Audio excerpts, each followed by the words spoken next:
Hello everyone, wish you a very good morning. अभी तक अपन ने फर्स्ट चैप्टर में क्या देखा था कि what do you mean by economics, फिर डिफरेंट थ्योरीज ऑफ इकोनॉमिक्स, फिर अपन ने देखा था कि what are the different definitions of economics. Now let's move to the next part of the chapter which says economics is broadly divided into two parts. The first part is microeconomics and the second part is macroeconomics. अब अगर अपन सिर्फ नाम से देखें तो micro means small, whereas macro means large और total और aggregate. But microeconomics is the study of individual behaviour. Individual behaviour मतलब क्या? वो स्टडी करता है कोई एक इंडिविजुअल यूनिट को, मतलब कोई एक पर्टिकुलर फर्म, कोई एक पर्टिकुलर कमोडिटी या फिर कोई एक पर्टिकुलर इंडस्ट्री या फिर कोई पर्टिकुलर इंडिविजुअल की इनकम. अगर ये कोई स्टडी कर रहा है तो ये कॉन्सेप्ट जाएगा माइक्रो इकोनॉमिक्स में. Whereas macro economics is the study of total economy as a whole. मतलब अगर कोई total economy of India study कर रहा है तो ये जाएगा मैक्रो इकोनॉमिक्स में. बट अगर ये टोटल इकोनॉमी में से कोई एक इंडिविजुअल यूनिट या फिर कोई इंडिविजुअल फर्म, कोई पर्टिकुलर इंडस्ट्री स्टडी कर रहा है तो फिर ये कॉन्सेप्ट जाएगा माइक्रो इकोनॉमिक्स में. ओके, अब अपने को ना दोनों concepts micro economics and macro economics ये डिटेल में पढ़ना है. Let's move to the first concept, micro economics. माइक्रो इकोनॉमिक्स की डेफिनेशन ये केनेथ बोल्डिंग ने दी थी, which says microeconomics is the study of particular firms, particular households, individual prices, wages, income, individual industries, particular commodities.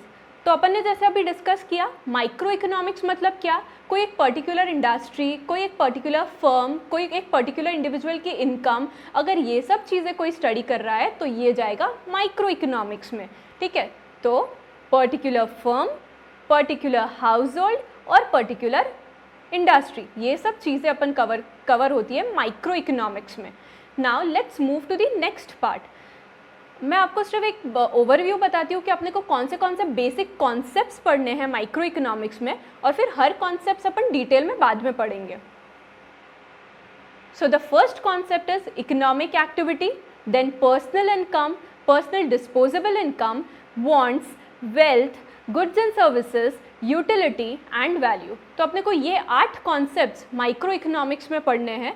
पर मैं आपको एक स्टोरी बताऊंगी या फिर कोई एक ब्रॉड पर्सपेक्टिव बताऊंगी जिससे आपको ये 8 कॉन्सेप्ट रफली पता चल जाएंगे और फिर अपन हर एक कॉन्सेप्ट थियोरेटिकल वे में पढ़ेंगे. Let's understand this concept on the basis of activity perform by individual in general. Microeconomics. So the first concept which we are going to study is economic activity. अब economic activity मतलब क्या? Economic activity means activities which generate income. अब ऐसी कौन सी activities है जो income generate करती है? तो बिजनेस है, देन एम्प्लॉयमेंट है, रेंटल इनकम है, एक्सेट्रा. There are many. पर बिजनेस से कौन सी इनकम होती है? बिजनेस से अगर अपन देखें तो बिजनेस से प्रॉफिट होता है, देन एम्प्लॉयमेंट से सैलरी होती है, then rental income, it is the passive type of income. So the next concept which we need to study is personal income. मतलब इकोनॉमिक एक्टिविटी से जो भी इनकम एक इंडिविजुअल को जनरेट होती है वो अपन पर्सनल इनकम बोलते हैं. एंड अब ये पर्सनल इनकम से अगर अपन टैक्सेस रिड्यूस किए या टैक्सेस डिडक्ट किए, so this is personal disposable income. Personal disposable income मतलब क्या? इंडिविजुअल के पास जो भी इनकम आती है उसमें से उसको कुछ पार्ट उसको गवर्नमेंट को देना पड़ता है. With that part is known as taxes. और जो बचा हुआ पार्ट है उसको बोलते हैं पर्सनल डिस्पोजेबल इनकम. अब कोई भी इंडिविजुअल ये पर्सनल डिस्पोजेबल इनकम से क्या करेगा? तो ये पर्सनल डिस्पोजेबल इनकम से वो अपनी वांट्स खरीदेगा, मतलब अपनी नीड्स, अपनी ज़रूरतें जो भी है वो खरीदेगा. और ये जो वांट्स है ये 2 टाइप में डिवाइडेड है. One is luxury wants which is known as wealth. So the next concept is wealth and the other want is basic wants which are goods and services. Okay, so ये भी depend किस पे करता है कि individual कौन सी wants खरीदेगा.